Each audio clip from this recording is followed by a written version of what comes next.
In this lesson, you will see how to finesse the audio by adding some audio transitions. So like I mentioned in the last lesson, I think this cut at this point is looking pretty good.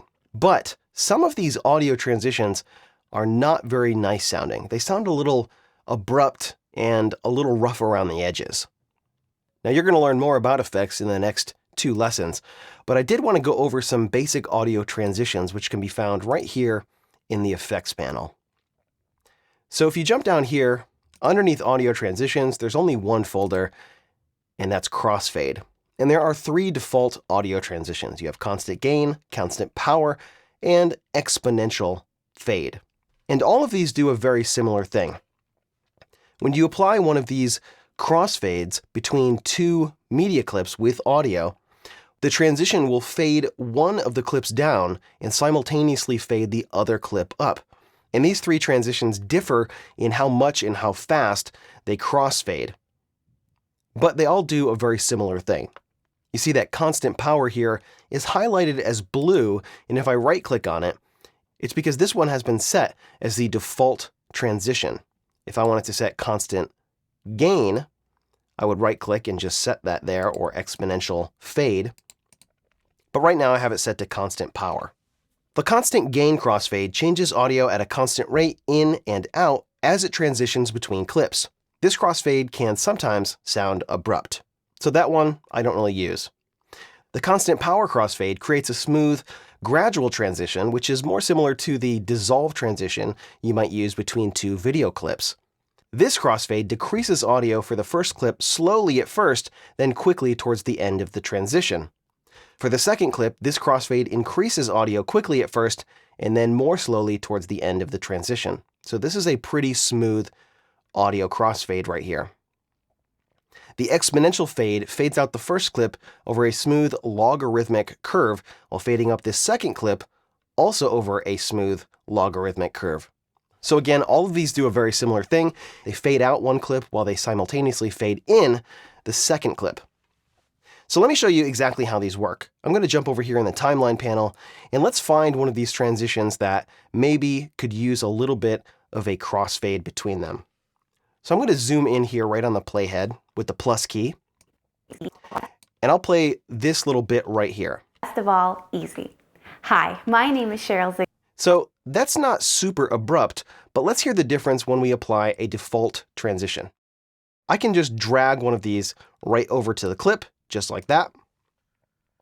I'll just delete that, but it's probably going to be faster if you use the keyboard shortcut. The keyboard shortcut to apply the default audio transition is Control-Shift-D. Control-Shift-D will apply the default audio transition to any clips that are close to the playhead here. And you can see, because these 2 clips are right on the playhead, it applied that transition right here. So let's hear what this sounds like now. Easy. It may be a touch smoother. Easy. Now I can adjust the size of this transition. If I hover my mouse over, you see that the selection tool changes from a trim tool, which it is right here, to a kind of transition trim tool. So I can click and drag this, and now it'll start fading out this clip sooner and fading this clip in sooner, or the transition will happen over a longer period of time. So now if I play this audio transition here, Easy. Hi, you can see it's making a nice smooth fade between these clips.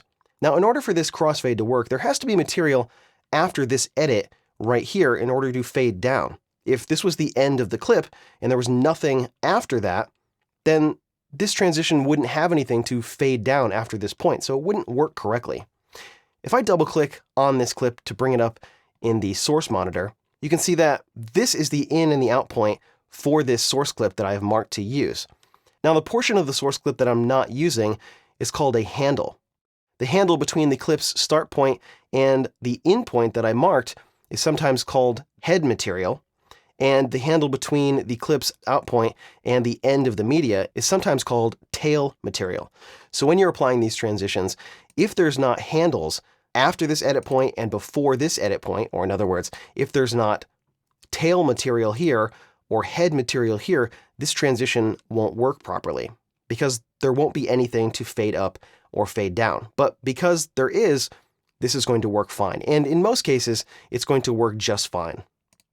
Now, if I jump back to the beginning, if I try to apply a default transition here, you can see that the transition applies, but again, there's not anything before this point to fade down. So essentially what this is going to do is just fade this clip up very, very subtly. Now, applying an audio transition to do a fade up in this particular case will work, but it's not usually my preference. What I like to use instead is audio clip keyframes. So because I have this clip expanded, I can see the audio waveforms in here. If I collapse this down, I can't.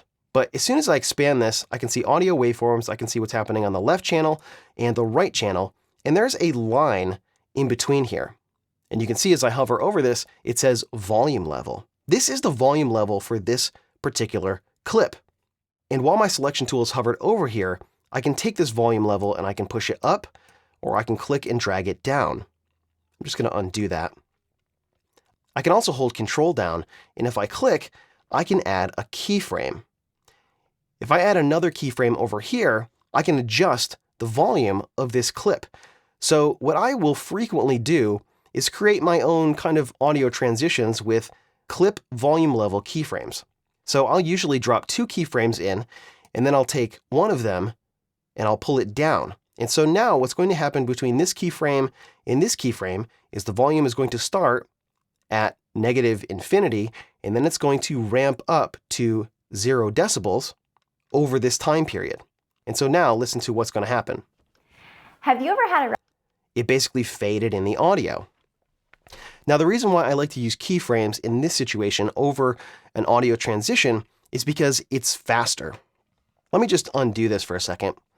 The reason why it's faster is because I want this transition to happen between right here, right when she just starts talking, in the beginning of this clip. If I were to try to do that with an audio transition, what I'd have to do is apply the audio transition, and then I would have to adjust it out over here. But you see, at this particular zoom level, I don't get that transition trim tool. What I have to do at this point is zoom in a level, and then I can adjust the transition here so that it will do a similar thing. And this, for me, is an extra step. It's much faster for me to just hover my mouse over here, Control click, click, and then pull it down. For me, that's one less step, and I can do that much, much faster. And now, if I want to make any adjustments to these 2 keyframes, maybe I want to shorten this transition here, so I will hold Shift so that this keyframe snaps to the position that it was previously in. I can move this over to the left. And I can even do that when I'm zoomed way out like this. You can see I can still grab these keyframes and make adjustments, which you cannot do to these transitions here. I cannot grab this transition and make an adjustment. Now, I still can get to the transition adjustment from here, but I have to go over here to the effects controls. And because I have this transition selected, now I can jump up here and I can make an adjustment to it. Now, all of these methods are completely valid and they're completely useful. I'm just showing you my preference. For fades at the beginning and the end of media clips, I typically will use clip volume keyframes. So let's keep playing here and see what we can do to clean up the rest of the audio here. bakery style chocolate chip cookies. First, you can see that transition does not sound super hot. So what I would probably do is see if there's enough audio here to extend this so we keep that kind of low-level background noise in there, but we'll massage it a little bit. Chip cookies. First, I'm going to apply a default audio transition right here, and then see how that sounds. First, let's go over... I think that sounds pretty good, but I'd probably want to make this a little bit bigger. So what I would do is jump up here to the Effects Controls panel and maybe pull this back a little bit. First, so I get a nice clean breath there and it's not short sounding. And then I might take this and drop 2 keyframes right here and just pull this down so that this trailing noise comes down a little bit. First, let's go over the ingredients. That to me sounds a little bit smoother. Let me jump to the next edit point by hitting the down arrow, and I'll hit it again. Actually, if I want to get to the next edit on video 1 and audio 1, I'll just deselect video 2 and then press down, and that will jump to the next edit point only on video 1 and audio 1. Before you start a So that sounds a little bit funny as well. Let me try another audio transition here. before you That made it perhaps a little bit smoother, but still there's something not quite right here. Let me just make a little space. I'm going to delete this audio transition, and I'm just going to zoom way up here. You can see on the waveform, it looks like there's a little bit of noise and there's a little bit of junk here in the audio. It looks like there's a little bit of pop or something happens with the microphone right at this point. So there's not a great way to fix this.